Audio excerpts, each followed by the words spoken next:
Okay. Ha? Kung baboy yung isa, Oh. kinatay ko. Kinatay mo? Bakit mo kinatay? Walang ulam dati, bro. Patay tayo dyan. Kailan mo kinatay? Namin ni Libo. Inulam ninyo ni Oliver? Ay, siya. Para may ulam. Hindi ko alam kung anong totoong nangyari. Sabi ni Kuya JJ, kinatay daw kasi wala silang ulam ni Kuya Oliver. Pero hindi ako maniwala. Baka ibininta na. Kasi ang bilis. Nanay Asing, nagulat, nakita ni Kuya JC kasi, 3 na lang yung baboy. Napili daw Daddy Frankie. Natakmas pa. Ah, napilay. So anong ginawa?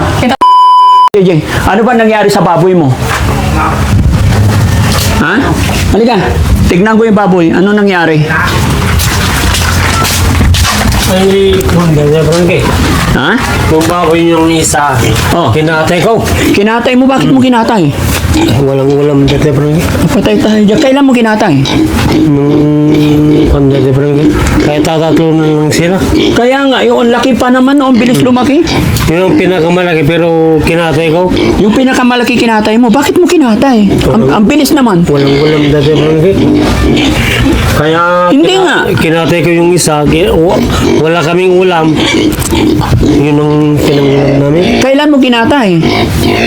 Ay, 3 araw na lang. Ginujoke mo naman ako. Totoo? Talaga dati, bro. Sayang. O, ang bilis pa naman lumaki. Hindi mo pinalaki ng gusto mo. Malalaki na sila pero walang ulam. Kinatay ko yung isa. Totoo nga, seryoso. Talaga dati. Kinatay o bininta mo? Kinatay ko dati, bro. Sayang, dapat pinalaki mo muna ng kunti. Pang-ulam. So, ang kinatay mo, kasi yung Yung lalaki. unang dumating yung medyo maliit. Kailan ba dumating to? May 1 buwan na ba sila? May 1 buwan na ba itong mga to? Wala pa. Wala pa? Kasi ang laki ng mga kababayan, biglang laki oh. Kasi ito yung mga mabibilis talagang lumaki. No? Sayang. Inulam namin ilubar yung dati. Ha? Inulam namin ilubar. Inulam ninyo ni Oliver? Ay, siya. Para may ulam. Naubos nyo yun kung kayo lang. Imposible. Baka bininta mo. Hindi inulam namin ilubar yun. Hindi ako makapaniwala. Sayang. Ang lalaki na, parehas ng malaki. Nagkahabol-habol na yung laki. Sana mapalaki mo pa ng konti. Tapos pag malaki, ibinta mo, mapapaikot ninyo. No? Baka bukas, baka pagbalik ko, 1 buwan, 2 na lang. Yun ang hindi ko masasabi dahil barangay. Baka mamaya lilitso naman yung isa. Lilitsunin na naman. So, ibig sabihin, nilitsun mo yung isa. Ay, yun ang masarap dati barangay. Dahil lilitso namin. Tayo dyan. Oh, siya. Ayun, mga kababayan, kausapin ko nga si ano. Kasi lasing eh. Hindi ko alam, pero hindi. Sabi niya, sila lang mag-ulam, hindi nila maubos to. Ha? Sige, Kuya JJ, pahinga ka na ha. Kausapin ko si Nanay Ansing. Kausapin ko muna, mga kababayan. Tara. Ayan, mga kababayan, papatawag ko si Nanay Ansing kasi nagulat ako. Nakita kasi ni Kuya Jesse na 3 na lang yung baboy. Kaya sinabi sa akin, tinignan ko, ayun, 3 na nga. Pero hindi ko alam kung anong totoong nangyari. Sabi ni Kuya JJ, kinatay daw kasi wala silang ulam ni Kuya Oliver. Pero hindi ako maniwala. Baka ibininta na. Kasi ang bilis. Nanay Asing, nagulat, nakita ni Kuya JC kasi, 3 na lang yung baboy. Napili daw Daddy Frankie. Natakmas pa. Ah, napilay. So, anong ginawa? Kinatay. Kinatay nila pinauraga. Ano yung pinaurada? Yung pinautang. Ah, pinautang. Ilang kilo? Ano? Wala ko. Ang lambot pa nun. Sayang. Sabi ko nga, hindi niya. Kailan nangyari yun? Hindi ko lang alam kung anong araw yung Daddy Frankie. Napilay daw. Sabi ko yung baboy ko napilay, di ba? Hinilot-hilot ko. Oo. Talagang iningatan ko yung mga alaga ko. Kasi pag alaga ko, talagang ba? O ikaw, kumusta yung baboy mo doon na dalawa? Ang Daddy Frankie. Patakong na sila ngayon. Kasi mabibilis lumaki. Tignan mo, nakita mo, ang lalaki na. At malalaki pa ngayon sa akin eh. Oo. Kasi naunang dumating. Namatay yung isa. Yun nga, napilay. Kaya pinakatay. Sayang. No? Pero okay lang yun. Ganun talaga kung talaga napilay. Na? O, sige. Ganito na lang. Basta wag na kayong mag-away, Ate Ansing, ah. Kung ako lang naman, Daddy Frankie, nananabig lang ako. Yung iniisip ko lang si Kuya Kulit. Oo. Kaya, parang naiigit na parang ayaw maanuan. Hindi pa nagbibigay ka naman ng break mo.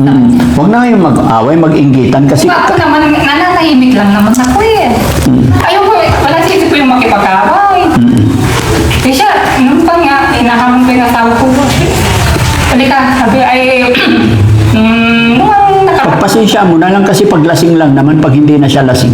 Huwag nyo na lang pansin. kahit hindi naman lasing, kinabukasan, gano'n na yung sabi sa akin. Sabi ko, lumayas kami sa bahay namin. Hindi na siya lasing noon. Natural pa ba yun? Okay. Basta, pagpe-pray ko na lang na, Nanay Ansing. Pagbalik ko, magkakabati na kayo, ah. Kung isip niya at yung kapakanan ni Kuya Elber, ang iniisip niya, maganda. Eh ako, yun lang naman ang iniisip ko. Yung sabi naman niya, alagaan niya eh. Alagaan niya ngayon kasi meron siyang napapakinabangan. Paano pag wala na? Noon nga na, bro, tinanggal yung duya. Kasi tambay daw siya ng tambay si Kuya Elber doon. Tinanggal daw.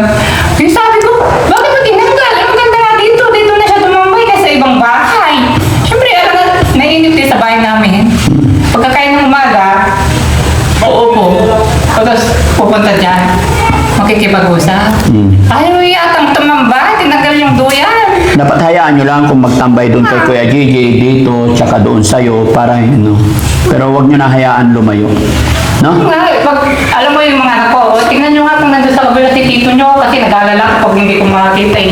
Habang naglalabak, inuutosan ko yung mga, tingnan nyo nga kung nandun sa kabila, ginagano ko yung mga anak ko. Kasi inaalala ko baka pumunta sa malayo. Ala, nagulat ako, tinanggal yung duyan.